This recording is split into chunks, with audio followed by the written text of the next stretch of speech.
Today, we will introduce you to our purple ochre and violet hematite. Purple ochre, due to the bigger particle size and other minerals, it's actually much more transparent than violet hematite. Violet hematite, one of our oldest colors, and just because it's natural, sometimes it can change from time to time. These days, our violet hematite slightly warmer and reddish than it was before. It's unfortunate, but that is natural.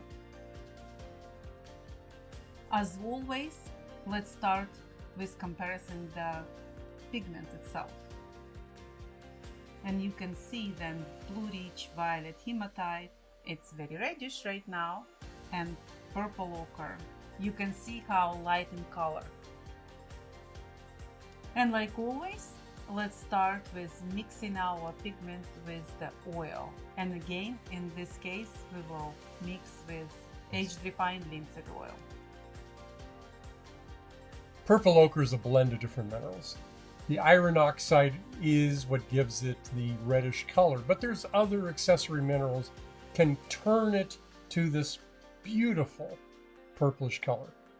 But because of all these accessory minerals, and as Tatiana pointed out, larger particle size, it is more transparent when compared to the violet hematite.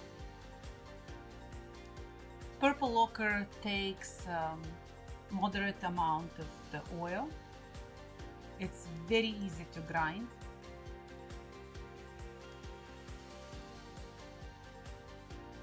And for now, you see it's look very reddish. Which would be true for any kind of purplish earth pigment. And by the way, earth pigments are iron oxides. Now let's compare how it will look from the tube. I think I overdo a little bit with oil on the left side, and that's how it's look from the tube. Yeah, so it's going to be a little more glossy. Yes.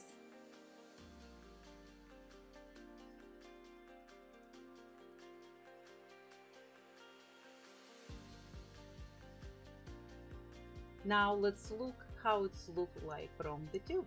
Although you will see the kind of long tail, but overall purple ochre is short and buttery. You do need to shovel that color in order to make the long strokes. Or add more oil. You can see a little bit of the texture too in Yes, this absolutely. video. As I mentioned before, blue rich violet hematite these days look warmer and much more reddish than it was before, Especially in the mass tone. and especially in acetone. And we do have people who absolutely loved our oil colors, violet hematite, on older days. This is one of the issues we deal with natural pigments, is that they do change because they come from different parts of the earth, and obviously there's going to be a different blend of minerals in one part of the quarry than another part. And this is what happened to our blue ridge violet hematite. It was very much more purple, as you saw in the original. We wanted to show you that, but now it's a little bit more reddish, but it still gives us some beautiful purplish or violet tints. You will see that later, but I do understand why some people were kind of upset, because they are accustomed for so many years for one color and suddenly it was different one. But same time, we should say then this is one of the most useful colors, especially for portrait artists, because with this one, and you will see later, You can make some very cold shadows. Yes, and that's absolutely. where many portrait artists love this. Do you remember when I just ground the purple ochre and how transparent was? The glass was almost clean. Now look in violet hematite, and you see how opaque that is. Much more staining. Yes. It's a very opaque color. Here you can see it again from the tube. And this one is very long. Violet hematite takes much less oil than, let's say, the purple ochre. It has a higher iron oxide content. This is why it's more opaque, Yes. higher staining. It has this attributes as opposed to the more transparent purple ochre. Yes.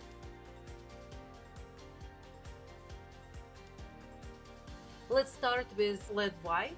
On left side will be purple ochre, on right side violet hematite. Look, as a mass tone, they almost identical. They're very similar, The difference is on behavior, where the purple ochre is very fluffy and light. Usually because of clay content, Yes. that's what happens. Yes. And as a result, it also becomes more transparent. Yes.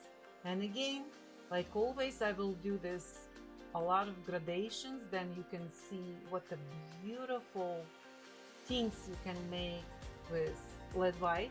And again, lead white is very warm, so therefore It will turn it a bit warm. Yes. So any color you have yes, will be turned a little bit warm with the lead white. But that's a beautiful aspect of that. with purple ochre I would think it is a little bit easier to work, only because it's much more transparent, and with lead lead is very warm.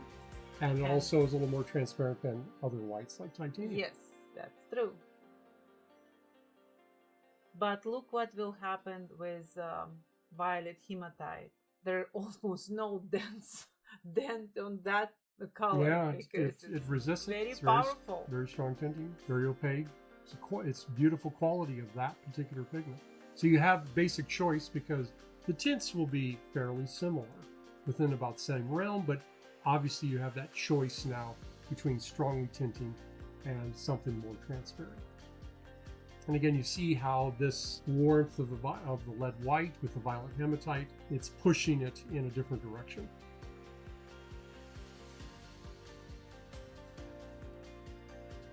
Okay, there's more lead white because It it was needed not it. enough. Look at comparison. You can't even get close Yes. to that on the lead.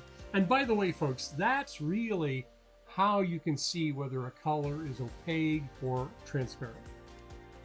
Now let's compare with titanium. And so again, on left side purple ochre, I will start with small amount. Because our titanium is very strong.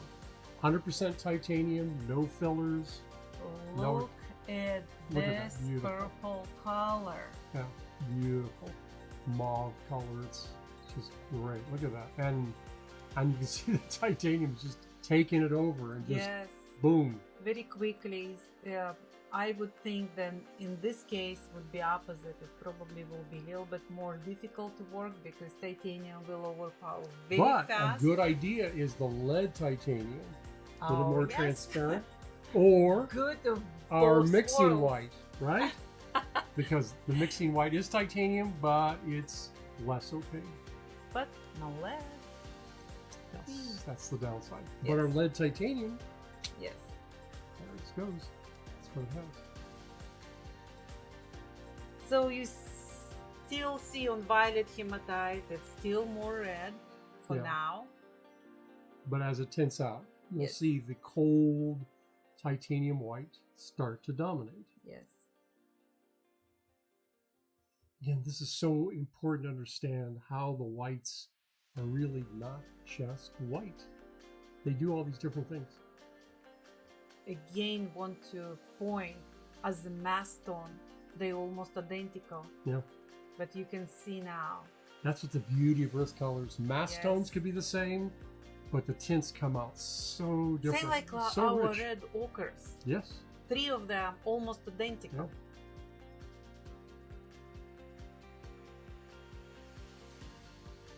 Now let's try to mix. 3 other colors.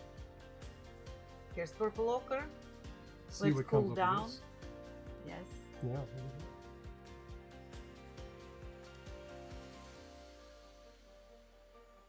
And I'm mixing here with titanium.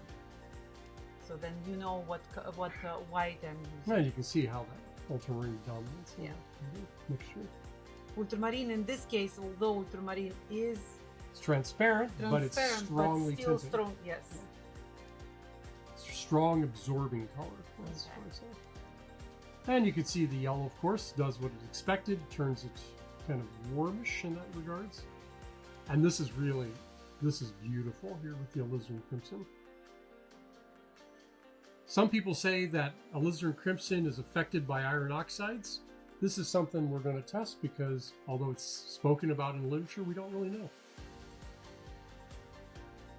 There's the same test with violet hematite, and I put more and more and more ultramarine. Yeah, you see very little effect and, there. yep, it's still not enough.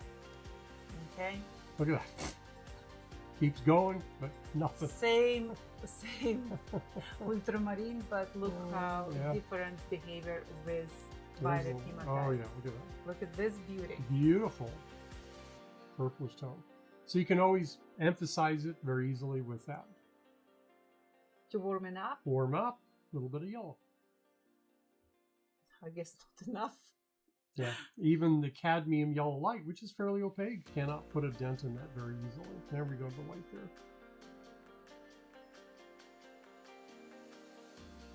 Let's see what happens here. Oof. It's like lipsticks. Yes. Oh, look at that. Uh-huh. Here we go.